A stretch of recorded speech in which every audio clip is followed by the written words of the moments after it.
Caixa Colònia Pollença ha presentat avui els seus resultats d'estalvi ètic de 2016 a la seu de la Cambra de Comerç a Palma, amb la presència de la consellera d'Hisenda, Catalina Clavera.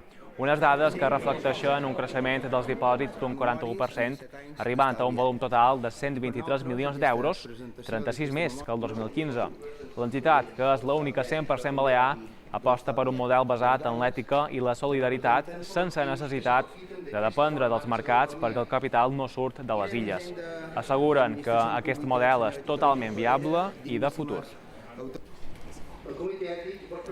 Bé, evidentment estan assegurats, és a dir, una caixa d'estalvi és una caixa d'estalvi solvent, que durant aquests anys han pogut demostrar que poden tenir una línia coherent amb el que sempre han fet, sense elements especulatius, simplement per un negoci el més transparent possible. És un model no tan sols a defensar, sinó també que és un referent necessari per la resta del sistema financer.